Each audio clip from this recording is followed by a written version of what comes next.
All right. Good morning, good evening, good afternoon, my beautiful people. Thank you guys for tuning back into the channel. Today's a very special day due to the fact that we actually got a special delivery in the mail coming into the pad. And this is actually the Kendrick Lamar, Mr. Morale, the Big Steppers vinyl.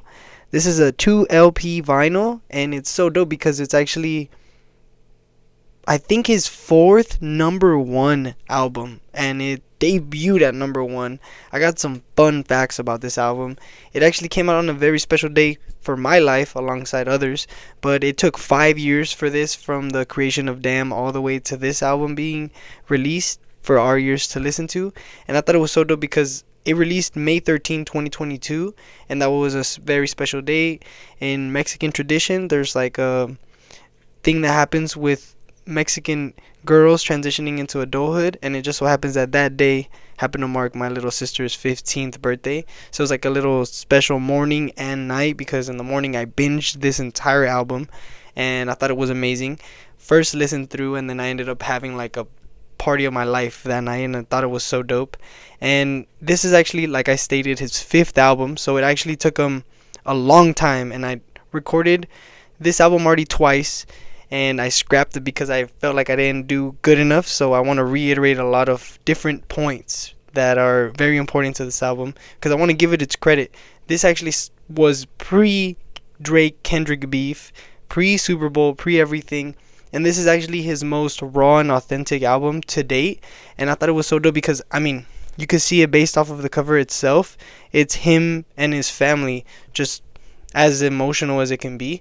And from what I can see, this was actually his departure as well from TDE, and I thought that was crazy because they had a 17-year run together, and from what we have seen from Kendrick Lamar, everything has been Top Dog Entertainment. So this was actually his departure from that, and GNX would be his first ever album that he released by himself via PG Lang and Dave. So I thought that was Dave Free, and I thought that was so dope because everything that he's been up to in the past like 5 years, ever since the release of this till now, and now starting 2026, I think it's cemented himself as definitely a top 5 rap artist, if not artist in general, because he's been doing crazy things. For example, the Big Steppers tour that he released off of this album alone, also playing tracks from before, it was the highest grossing rap tour in history. There has been no history book greater than that. I thought that like he cemented himself off of that, and I thought it was so dope because you can also see a lot of great things. For example, the Heart Part 5 was a promotional video, and I just rewatched it, and it was when he morphs into various different faces. Highly recommend you guys rewatch that whole thing. But he released it as like a little exclusive, not digital, but you can listen to it off of like any streaming platform that you have. And I thought it was so dope because you get to watch the video first, and I think when artists record a music video with the song in their minds is exactly what they want you to see. So the music video did it so perfect. He was able to transition beautifully into different verses. And this was 18 tracks long. It was a 2 LP disc. And I thought it was amazing that he was able to construct it in, from what I can tell, Soundwave said it took 2 years. So I'm going to read this verbatim. I'm looking down on my iPad so I don't get any information wrong. The album was recorded from early 2019 to October 2021.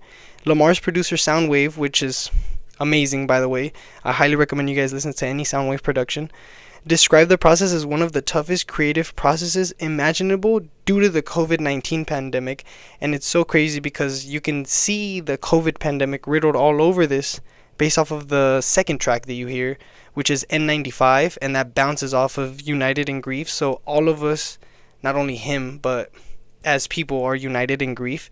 And I thought it was crazy that he was able to transition that song into N95, which is something that, like, we all physically wear a mask, that we present ourselves to others. And he was able to encapsulate that into not only a catchy song, but it's actually one of the raw emotional bangers that you get in the beginning. So yeah, I thought it was so dope. And there was a lot of concern on his part because he was recording it, and he also thought that it was so intimate that he didn't want to release it at first. And becoming a father for him, I'm speaking for Kendrick Lamar, becoming a father for Kendrick Lamar, he quote unquote questioned everything the most which inspired the album's introspective themes that we're able to see, such as songs like Auntie Diary, Savior, songs such as like Silent Hill with Kodak Black. I know the Kodak Black inclusion into this album was a little bit controversial, but I just found that it was so great because I think they both have different paths that they went through. But Kodak Black, if you listen to a lot of his tracks, he's coming from a place of hurt and he's able to translate that so well into music. It may not be the same avenue that Kendrick is, but I kind of see the perspective that he did. I know at the time, this is 3 years now looking back, which is crazy, but at the time people were thinking that that was very controversial. But I mean, I can see the parallels and the similarities between both of them, and I just thought it was amazing that he was able to include a different artistic thing. And now looking into it, he was able to go from Kodak Black into the Playboy Cardi stuff that we're able to see. So I think his versatility as an artist is amazing, and he's able to transition so well into what we consider mainstream. But I think Kendrick's always tapped in. Is just that he's not as vocal as, let's say, Drake is. Drake is like on streams and stuff like that.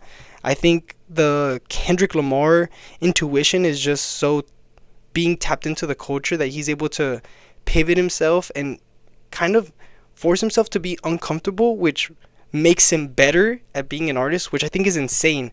I don't really think of any other artists that are able to like conceptually create albums that are almost like little worlds, and they're able to make them so well. I think Tyler the Creator is another one that comes to mind. I just spoke about that in a few videos ago too, and yeah, I highly recommend you guys re-listen to this album. I just thought it was so dope.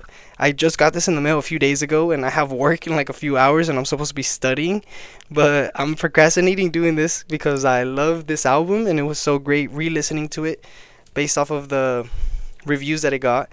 And yeah, I highly recommend you guys listen to it. I hope you guys have a great rest of your day. Hope you guys take care.